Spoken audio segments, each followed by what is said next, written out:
And so when death is brought before his eyes, he is bound to recognize it as what it is, namely the temporal end of the particular temporal phenomenon. What we hear in death is by no means the pain, for that obviously lies on this side of death. Moreover, we often take refuge in death from pain, just as, conversely, we sometimes endure the most fearful pain merely in order to escape death from a while, although it could be quick and easy. Therefore, we distinguish pain and death as two entirely different evils. What we fear in death is, in fact, the extinction and end of the individual, which it openly proclaims itself to be, and as the individual is the will to live itself in a particular objectification, its whole nature suggests against death. Now, when feeling leaves us helpless to such an extent, our faculty of reason can nevertheless appear and for the most part overcome influences adverse to it, since it places us at a higher standpoint from which we now view the whole instead of the particular. Therefore, a philosophical knowledge of the nature of the world, which had reached the point we are now considering, but went no farther, could even at this point of view overcome the terrors of death according as reflection had power over direct feeling in the given individual. A man who had assimilated firmly into his way of thinking the truth so far advanced, but at the same time had not come to know through his own experience or through a deeper insight that constant suffering is essential to our life, who found satisfaction in life and took perfect delight in it, who desired, in spite of calm deliberation, that the course of his life, as he had hitherto experienced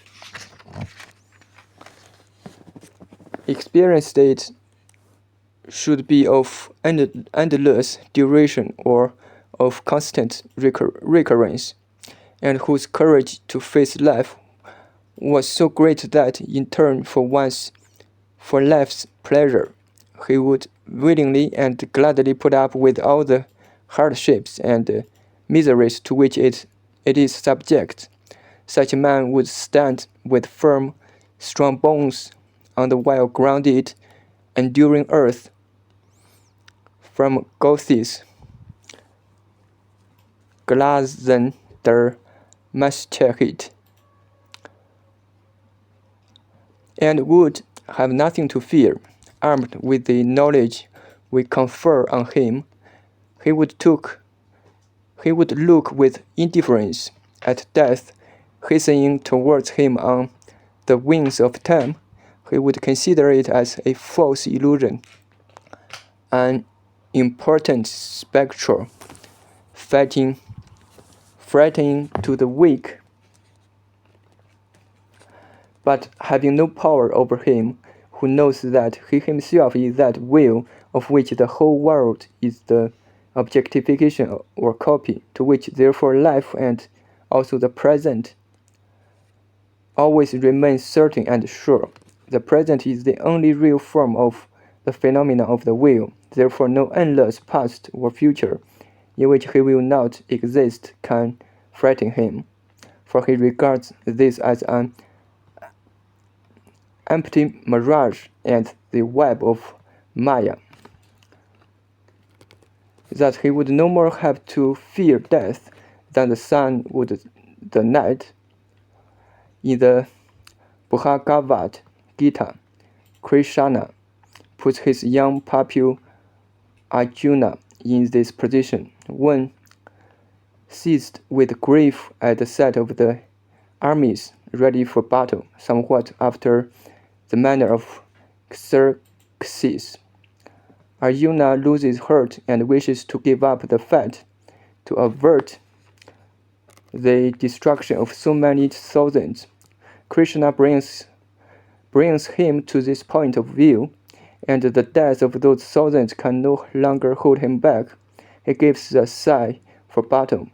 This point of view is also expressed by Goethe's Prometheus, especially when he says, "Here sit I, form a man in my own image, a race that is like me, to suffer, to weep, to enjoy, and to rejoice, and to heed you not, as I." The philosophy of Bruno and that of Spinoza might also bring to this standpoint the person whose conviction was not shaken or weakened by their errors and imperfections. Bruno's philosophy has no real ethics, and the ethics in Spinoza's philosophy does not in the least proceed from the inner nature of his teaching, but is attached to it merely by means of weak and probable sophisms. Though in itself it is praiseworthy and finally, many men would occupy the standpoint here set forth, if their knowledge kept pace with their willing. In other words, they were in a position free from every erroneous idea to become clearly and distinctly themselves. This is for knowledge the viewpoint of the complete affirmation of the will to live. The will affirms itself. This means that while in its objectivity, that is to say in the world and in life, its own inner nature is completely and distinctly given to it as representation, this knowledge does not in any way impairs its willing. It means that just this life thus known is now willed as such by the will with knowledge, consciously and deliberately, just as hitherto the will willed it without knowledge and as a blind impulse. The opposite of this, the denial of the will to live, shows itself when willing ends with that knowledge, since the particular phenomena known then no longer act as motives of willing, but the whole knowledge of the inner nature of the world that mirrors the will. Knowledge that has grown up through apprehension of the ideas becomes the quieter of the will, and thus the will freely abolishes itself. It is hoped that these conceptions, quite unfamiliar and difficult to understand in this general expression, will become clear through the discussion, which will shortly follow, of the phenomena, namely the modes of conduct in which is expressed affirmation in its different degrees on the one hand and denial on the other. For both start from knowledge, though not from an abstract knowledge expressing itself in words, but from living knowledge expressing itself in deed and conduct alone. Such living knowledge remains independent of the dogmas that here, as abstract knowledge, concern the faculty of reason to exhibit both and to bring them to the distinct knowledge of the faculty of reason can be my only aim, and to prescribe or recommend the one or the other, which would be as foolish as it determining as it would be pointless. The will in itself is absolutely free and entirely self-determining, and for it there is no law. First of all, however, before we embark on the aforesaid discussion, we must explain and define more precisely this freedom and its relation to necessity. Then we must insert a few general remarks relating to the will and its objects. As regards life, the affirmation and denial whereof are our problem. Through all this, we shall facilitate for ourselves the intended knowledge of the ethical significance of modes of conduct according to their innermost nature. Since, as I have said, the whole work is only the unfolding of a single thought, it follows therefrom that all its parts have the most intimate connection with one another. Not only does each part stand in a necessary relation to that which immediately precedes it, and thus presuppose it as within the reader's memory, as in the case with all philosophies, consisting merely of a series of inferences, but every part of the whole work is related to each other part and presupposes it for this reason. It is required that the reader should remember not only what has just been said, but also every previous remark, so that he is able to connect it with what he is reading at any moment. However much else there may have been between the two, Plato has also made this exacting demand on his reader through the tortuous and complicated digressions of his dialogues, which take up the main idea again only after long episodes. But precisely in this way it is made more clear with us this demand is necessary for the analysis of our one and only thought into many aspects is indeed the only means of communicating it, though it is not a form essential to the thought itself, but only an artificial form. The separation of the four principal points of view into four books, and the most careful connection of what is related and homogeneous, help to render the discussion and its comprehension easier. But the subject matter does not by any means admit of an advance in a straight line like the progress of history, but renders a more complicated discussion necessary.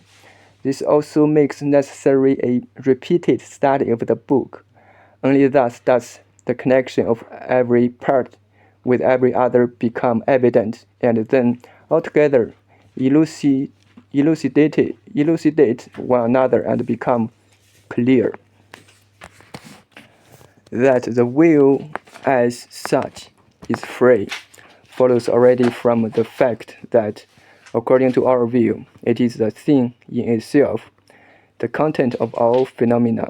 The phenomenon, on the other hand, we recognize as absolutely subordinate to the principle of sufficient reason in its four forms, as we know that necessity is absolutely identical with consequent from a given ground, and that the two are convertible concepts. All that belongs to the phenomenon, in other words, all that is object for the subject that knows as an individual, is on the one hand ground or reason, on the other consequent, and in this last capacity is determined with absolute necessity that it cannot be in any respect other than it is. The whole content of nature, the sum total of her phenomena, is absolutely necessary. And the necessity of every part, every phenomenon, every event can always be demonstrated, since it must be possible to find the ground or reason on which it depends as consequent. This admits of no exception. It follows from the unrestricted and absolute validity of the principle of sufficient reason. But on the other hand, this same world in all its phenomena is for us objectivity of the will, and the will itself is not phenomenon, not representation or object, but thing in itself. It is also not subordinate to the principle of sufficient reason, the form of all object. Thus, it is not determined as consequent by reason or ground, and so it knows no necessity. In other words, it is free. The concept of freedom is therefore really a negative one, since its content is merely the denial of necessity. In other words, the denial of the relation of consequence to its ground according to the principle of sufficient reason. Now here we have before us most clearly the point of unity of that great contrast, namely the union of freedom with necessity, which in recent times has often been discussed, yet never, so far as I know, clearly and adequately. Everything as phenomenon, as object, is absolutely necessary. In itself it is will, and this is perfectly free to all eternity. The phenomenon, the object, is necessarily and unalterably determined in the concatenation of grounds and consequence, which can have any discontinuity, but the existence of this object in general and the manner of its existing, that is to say, the idea which reveals itself in it, or in other words, its character, is directly phenomenon of the will. Hence, in conformity with the freedom of this will, the object might not exist at all, or might be something originally or essentially quite different. In that case, however, the whole chain of which the object is a link, and which in itself phenomenon of the same will, would also be quite different, but once there and existent. The object has entered the series of grounds and consequence, is always necessarily determined therein, and accordingly cannot either become among another thing, such as change itself, or withdraw from the series, such as vanish. Like every other part of nature, man is objectively of the will, therefore all that we have said holds good of him also. Just as everything in nature has its forces and qualities that definitely react to a definite impression and constitute its character, so man also has his character, from which the motives call forth his actions. With necessity, in this way of acting, his empirical character reveals itself. But in this again is revealed his intelligible character, such as the will in itself, of which is the determined phenomenon. Man, however, is the most complete phenomenon of the will, and as was shown in the second book, in order to exist, this phenomenon had to be illuminated by so high a degree of knowledge that even a perfectly adequate repetition of the inner nature of the world under the form of the representation became possible in it. This is the apprehension of the idea, the pure mirror of the world, as we have come to know them in the third book. Therefore, in man, the will can reach full self-consciousness, distinct and exhaustive knowledge of its own inner nature, as reflected in the whole world. As we saw in the preceding book, art results from the actual presence and existence of this degree of knowledge. At the end of our whole discussion, it will also be seen that through the same knowledge, an elimination and self-denial of the will in its most perfect phenomenon is possible. By the will's relating such knowledge to itself, thus the freedom which in other respects as belonging to the thing in itself, can never show itself in the phenomenon. In such a case appears in this phenomenon, and by abolishing the essential nature at the foot of the phenomenon, whilst the phenomenon itself still continues to exist. In time, it brings about a contradiction of the phenomenon with itself. In just this way, it exhibits the phenomena of holiness and self-denial. All this, however, will be fully understood only at the end of this book. Meanwhile, all this indicates only in a general way how man is distinguished from all the other phenomena, of the will by the fact that freedom, such as independence of the principle of sufficient reason, which belongs only to the will as thing in itself, and contradicts the phenomenon, may yet, in his case, possibly appear even in the phenomenon where it is then, however, necessarily exhibited as a contradiction of the phenomenon with itself. In this sense, not only the will in itself, but even man can certainly be called free, and can thus be distinguished from all other beings.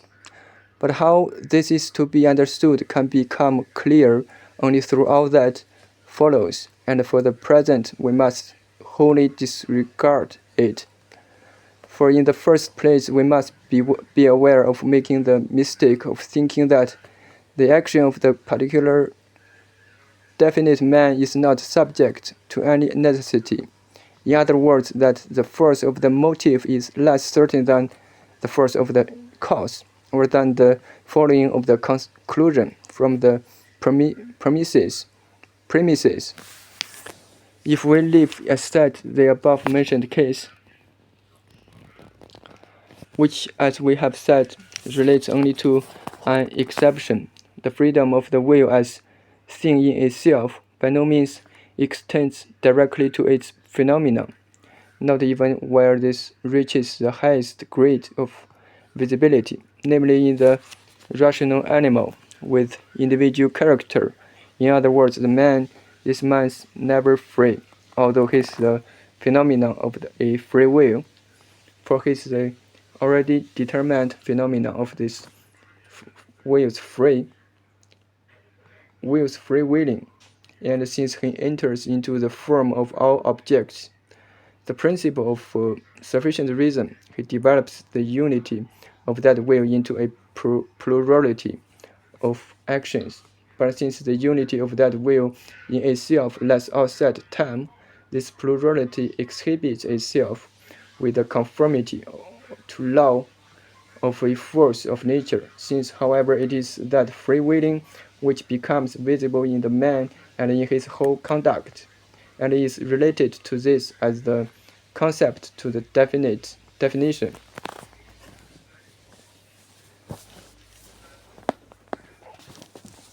Every particular deed of the man is to be ascribed to the free will, and directly proclaims itself as such to consciousness. Therefore, as we said in the second book, everyone considers himself a priori, such as according to his original feeling, free even in his particular action.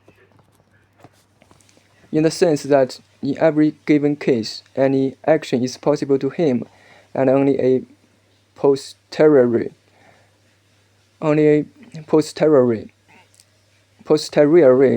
from experience and reflection thereon does he recognize that his conduct follows with absolute necessity from the coincidence of the character with the motives. Hence it arises that any coerced and uncultured person